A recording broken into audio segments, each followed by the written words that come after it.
Relacionamentos em família, superando desafios e problemas com exemplos da palavra de Deus. Hoje, a última aula do trimestre, a aula 13, nós vamos falar sobre a amizade de Jesus com uma família de onde? Lá de Betânia. Eu quero agradecer você por ter estado junto comigo nessas aulas do trimestre. Nós temos caminhado a cada dia, já num período aí de 3 anos, desde a época da pandemia, e glória a Deus, porque o Senhor tem cuidado de nós e Ele continua fazendo o melhor por você. Creia nisso. E os assuntos que temos tratado são assuntos realmente relevantes no mundo todo. Eu quero que você entenda que a escola dominical ela acontece geralmente aos domingos pela manhã, e no Brasil todo o assunto tratado é o mesmo para aqueles que seguem a revista do trimestre da Casa Publicadora das Assembleias de Deus. E isso para mim é motivo de alegria, porque saber que outras pessoas também, com palavras diferentes, pessoas diferentes, estão aprendendo sobre o mesmo assunto, estão participando de um mesmo ensino. E eu quero agradecer você, meu irmão, minha irmã, meu amigo, minha amiga, que tem sido fiel em compartilhar, em estudar, em buscar conhecimento através desse tempo de aula. Por isso eu quero agora orar ao Senhor e agradecer especialmente pela sua vida nesse dia. Amém? Vamos orar juntos então. Pai querido, muito obrigado pela vida do meu irmão, da minha irmã, Deus, que tem estado junto comigo. Abençoa cada um deles, Deus, com discernimento, com alegria, com temor, com conhecimento, Deus, e com sabedoria. Muito obrigado, papai, por esse tema, obrigado pelo trimestre que, se o Senhor nos permitir, vamos a partir de semana que vem estar estudando. Muito obrigado, pai, em nome de Jesus, seja o Senhor engrandecido, seja o Senhor louvado, adorado, papai, e toda a honra, toda a glória ao Senhor por esses estudos, por esse tempo que temos passado juntos. Muito obrigado, pai, em nome de Jesus. Vamos lá então para o versículo da aula. Indo eles de caminho, entrou Jesus num povoado, e certa mulher, chamada como? Marta, hospedou na sua casa. Tinha ela uma irmã chamada Maria, e esta quedava-se, ou seja, se inclinava, assentada aos pés do Senhor, a ouvir-lhes os ensinamentos. Maria agitava-se de um lado para o outro, ocupada em muitos serviços. Então se aproximou de Jesus e disse: Senhor, não te importas de que minha irmã tenha deixado que eu fique a servir sozinha? Ordena-lhe, pois, que venha ajudar-me. Respondeu-lhe o Senhor: Marta, Marta, andas inquieta e te preocupas com muitas coisas. Entretanto, pouco é necessário, ou mesmo uma só coisa. Maria, pois, escolheu a boa parte, e esta não lhe será tirada. Vamos lá para a verdade prática da lição. Dentro da família, a amizade com Cristo, ela evoca comunhão, ou seja, ela chama a comunhão, o conselho, a simpatia e a reciprocidade nos relacionamentos. Vamos lá para a introdução. Essa cena nos traz o que a realidade nós já lemos da lição de hoje. Maria convidou Jesus para sua casa. Marta estava ali junto com ela, e Marta estava muito agitada com as coisas que tinha para fazer. E muitas vezes eu já parei para pensar nessa cena, nessa situação, e talvez o que tenha sido realmente mais difícil para ela foi ter falado para o Senhor Jesus: não te importas que eu esteja fazendo tudo sozinha? Porque muitas vezes nós até temos que servir as pessoas, ficamos realmente num bastidor para poder realmente fazer as coisas, mas não podemos murmurar, reclamar ou questionar por que outros não fazem e nós estamos fazendo. E aí vai um conselho de um irmão que tem aprendido a cada dia a respeito disso. E não estou perfeito ainda não, eu preciso aprender muita coisa no serviço ao Senhor, mas fique tranquilo, faça o que você tem que fazer e aprenda do Senhor aquilo que Ele quer te ensinar. Quando Jesus fala Marta, Marta, se você pegar para ler a história mesmo depois, Jesus se refere muito a Marta. Jesus amava Marta. E nós às vezes queremos corrigir demais as pessoas, queremos exortar as pessoas demais, crendo que Jesus Cristo faria isso, estaria fazendo. Não. cuidado, porque mesmo quando Jesus exortava, ele exortava em amor. Então, essa cena aí, ela retrata para nós o amor de Deus por Marta. Embora Maria tenha escolhido a melhor parte, ele amava também Marta e todos aqueles que estavam ao redor dele também, assim como Lázaro, assim como todos aqueles que passaram pelo impacto de Jesus Cristo na vida deles. Tá bom? Vamos em frente na lição então. Esta cena retrata muito bem o tipo de relacionamento que podemos e devemos desfrutar nos nossos dias. Porque em família, juntos ali, é tempo de cultivar este hábito. Torne isso um hábito na sua vida, a comunhão, principalmente com Cristo. A amizade é um dos bens mais preciosos da nossa vida. Estar cercado o tempo todo por influências abençoadoras deve ser o quê? O objetivo do nosso coração. Pense nisso. Crie esse hábito. Tenha pessoas ao seu redor que vão te abençoar. Criado na cidade de Nazaré, junto de seus pais, de seus irmãos, Jesus desenvolveu relações pessoais, com certeza, como qualquer outra pessoa. Após o seu chamado, o mestre peregrinou por toda a terra da Palestina, pregando o quê? O Evangelho, realizando prodígios e sinais como confirmação do seu ministério, estabelecendo o quê? Grandes amizades e derramando amor por todo lado aonde ele foi, fazendo o quê? Amigos. Olha o que a palavra do Senhor diz. Se guardardes os meus mandamentos, permanecereis no meu amor, assim como também eu tenho guardado os mandamentos de meu Pai, e no seu amor o quê? Permaneço. Não de vez em quando, permaneço, ou seja, estou constantemente fazendo, desfrutando, buscando isso. Tenho-vos dito estas coisas para que o meu gozo esteja em vós. Ou seja, Jesus queria compartilhar a alegria dele o tempo todo. E o vosso gozo seja o quê? Completo. O meu mandamento é este, que vos ameis uns aos outros, assim como eu vos amei. Ninguém tem maior amor do que este. Qual? De dar a alguém a própria vida em favor dos seus amigos. Jesus certa vez disse, a minha vida eu dou. Isso eu recebi do meu Pai, ninguém tira ela de mim. Vós sois meus amigos, se fazeis o quê? O que eu vos mando. Já não chamo de servos, porque o servo não sabe o que faz o seu senhor. Olha que palavra maravilhosa, meu querido e minha querida. Mas tenho-vos chamado o quê? Amigos, porque tudo quanto ouvi de meu Pai vos tenho dado a conhecer. Não fostes vós que me escolhestes a mim. Pelo contrário, eu vos escolhi a vós outros e vos designei para que vades e deis fruto. E que mais? E o vosso fruto permaneça, a fim de que tudo quanto pedides ao Pai em meu nome, Ele vos conceda. E ele termina essa passagem maravilhosa dizendo assim, isto vos mando, que vos ameis uns aos outros. Por que eu selecionei esse texto? Para você entender que não foi você que escolheu o Senhor. Quantas vezes eu falo para as pessoas, você quer aceitar Jesus? Você quer entregar a sua vida para Jesus? Quando a frase certa seria, Senhor, o Senhor quer Ele? O Senhor quer aceitar esse rapaz, ou essa moça, ou essa pessoa? O Senhor quer? E a resposta do Senhor para nós sempre seria a mesma, quero. Eu o amo, eu quero sim morar no coração dele, eu quero sim transformar a vida dele para que ele possa entender o quanto eu o amo. E as pessoas às vezes se colocam numa situação de dizer, não é esse o momento para mim. Quantas vezes eu já escutei isso? Não, agora eu não estou pronto para entregar a vida para Jesus. Amados, não existe isso.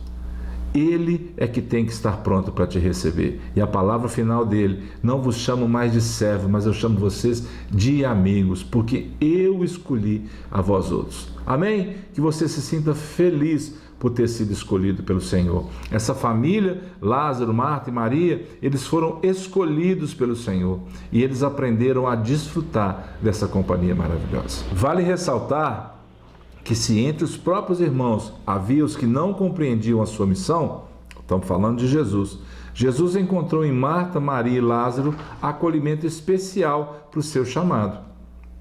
Eles entenderam que essa relação com o Salvador era mais que uma mera relação social, era a presença real do Filho de Deus dentro da sua casa. Desfrutavam do Rei dos Reis e Senhor dos Senhores. Aleluia! Como é que nós podemos desfrutar da companhia do Senhor junto com a nossa família? Primeira coisa, tendo a iniciativa de querer que Jesus faça parte da sua família. Como? Orando, buscando a palavra juntos, amando, respeitando um ao outro. Isso é um belo começo para que o Espírito Santo possa se mover através da sua família, na sua casa, tá bom? Quando uma família estabelece uma relação de amizade a partir de Jesus, deve haver um sentimento mútuo, voluntário, de quê? De serviço para manutenção da casa. E aí eu quero fazer agora uma parada, quero que você reflita junto comigo. Como é que na sua casa as coisas acontecem? Porque na minha casa isso é difícil. Por quê? Porque nós às vezes precisamos fazer o almoço, servir a mesa, retirar a mesa, arrumar a cozinha. E às vezes quando nós precisamos da ajuda de um filho, é difícil porque eles vão falar assim, agora não posso. Precisa existir um espírito voluntário para que a gente não precise ficar chamando toda vez para poder realmente ajudar. E isso nós temos que entender, faz parte do relacionamento nosso com Cristo. Porque servir torna-se um prazer e não mais uma obrigação, tá bom? Interessante notarmos claramente o quê? Que eles amavam Jesus e eram o quê? Já falei sobre isso, amados por Ele. Isso se chama o quê? Reciprocidade. Mas nós temos também pela frente um desafio. Qual é?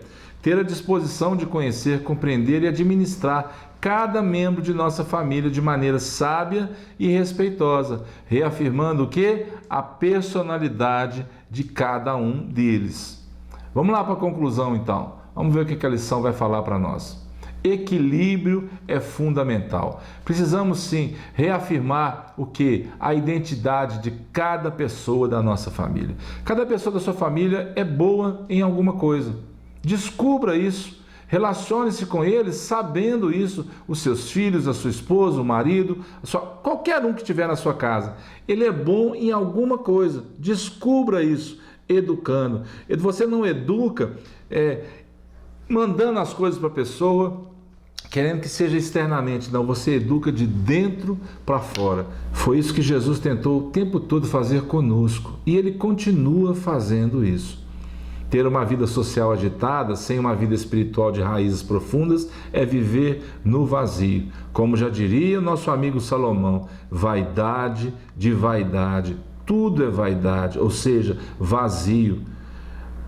Muitas visitas na casa das pessoas, restaurantes, festas, baladas, eventos e ter uma vida espiritual vazia. Nada disso adianta. Seja assim equilibrado. Você vai ver como é bom. Receba as pessoas, vá à casa das pessoas, mas seja equilibrado.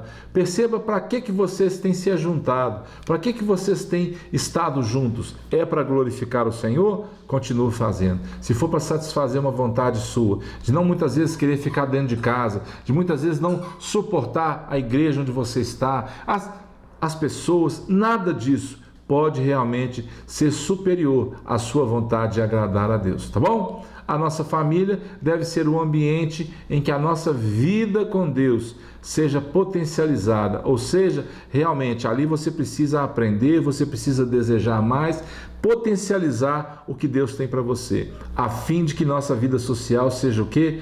Produtiva e abençoada. Eu selecionei 3 passagens para você só entender quanto Jesus era importante na vida de Maria também. Nós já falamos sobre essa passagem. Tinha ela uma irmã chamada Maria e essa quedava-se assentada aos pés do Senhor a ouvir os ensinamentos. Qual outra passagem? Quando Maria chegou ao lugar onde estava Jesus, ao vê-lo, lançou-se-lhe aos pés, dizendo: Senhor, se estiveras aqui, meu irmão não teria morrido. E mais um pouquinho na frente, Maria, tomando uma libra de bálsamo de nardo puro, muito precioso, ungiu os pés de Jesus e os enxugou com os seus cabelos, e encheu-se toda a casa com o perfume do bálsamo. E foi aí que Judas falou que devia ter vendido aquilo para poder sustentar os pobres. Jesus fala assim: olha, os pobres vocês vão ter eles sempre com vocês. Está escrito lá em Deuteronômio também. Não é isso que eu quero que você entenda, o valor desse nardo, mas sim a disponibilidade de Maria. Ela estava ali preocupada. Senhor, se o Senhor estivesse aqui, nós vamos ver que Jesus, ele amava aquelas pessoas, além de amar as outras pessoas ao redor delas também. E você pode notar que dos milagres que Jesus fez, o único que ele realmente chama pelo nome é Lázaro. Lázaro, nós conhecemos o nome dele. Muitos dos outros que Jesus curou, libertou, nós não conhecemos o nome. Jesus chorou. Então disseram os judeus: vede quanto o amava. Olha como é que ele vai explicar. Mas alguns objetaram: não podia ele que abriu os olhos ao cego fazer que este não morresse? Falando de Lázaro. Jesus, agitando-se novamente em si mesmo, encaminhou-se para o túmulo. Era este uma gruta, a cuja entrada tinham posto uma pedra. Então ordenou Jesus: tirai a pedra. Disse-lhe Marta, irmã do morto: Senhor, já cheira mal, porque já é de 4 dias. Respondeu-lhe Jesus: não te disse eu que, se creres, verás a glória de Deus? Tiraram então a pedra, e Jesus, levantando os olhos para o céu, disse: Pai, graças te dou porque me ouviste. Olha que incrível essa oração.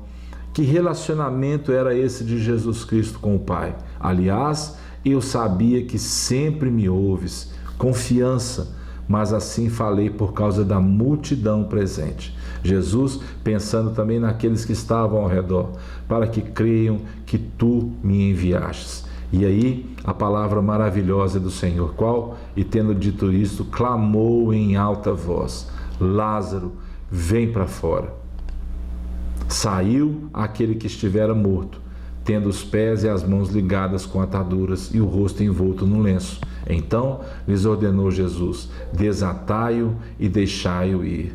Muitos, pois, dentre os judeus que tinham vindo visitar Maria, vendo o que fizera Jesus, creram nele. Outros, porém, foram ter com os fariseus e lhes contaram dos feitos que Jesus realizara.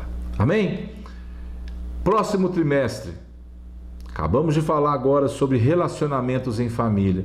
Encerramos com a visita de Jesus à casa de Maria, de Marta, de Lázaro. Jesus chamando Lázaro, que morreu, para fora, ressuscitando aquele que ele amava. Jesus ali demonstrando a sua humanidade, chorando por causa daqueles que estavam presentes. Quantas coisas nós falamos nesse trimestre, nas aulas que passaram, mas agora um novo trimestre para nós. Vamos falar aí sobre a Igreja de Cristo e o Império do Mal. Vamos ver os temas que nós vamos estudar nesse trimestre agora, se Jesus nos permitir. Sobre o espírito da Babilônia.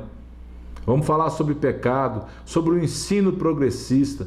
Quando a criatura vale mais que o Criador. Lembra Paulo falando lá em Romanos? Trocaram o Criador pela criatura. Vamos falar sobre a vida. Vamos falar sobre a desconstrução, o quê? Da masculinidade e feminilidade de acordo com os padrões bíblicos. Vamos falar sobre transgênero. O que será que a lição vai falar para nós? Vamos falar sobre visão bíblica para o corpo, sobre o homem interior.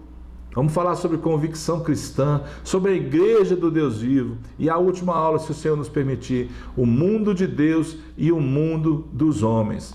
Não perca esse próximo trimestre. Comece a estudar. Se você pegou pelo meio do caminho esse trimestre passado, se você começou as aulas, comece a estudar a partir de agora. Você pode fazer isso. Pegue os textos que nós separamos, medite neles, compartilhe, estude, viva o que as lições querem te ensinar. Vamos falar sobre um tempo real, sobre um tempo atual que temos vivido, essa Babilônia, aonde Daniel foi guardado pelo Senhor e aonde aquele rei Nabucodonosor reconheceu que o Deus de Daniel era o verdadeiro Deus. Então, que o Senhor te abençoe. Fique em paz e até a próxima, em nome de Jesus.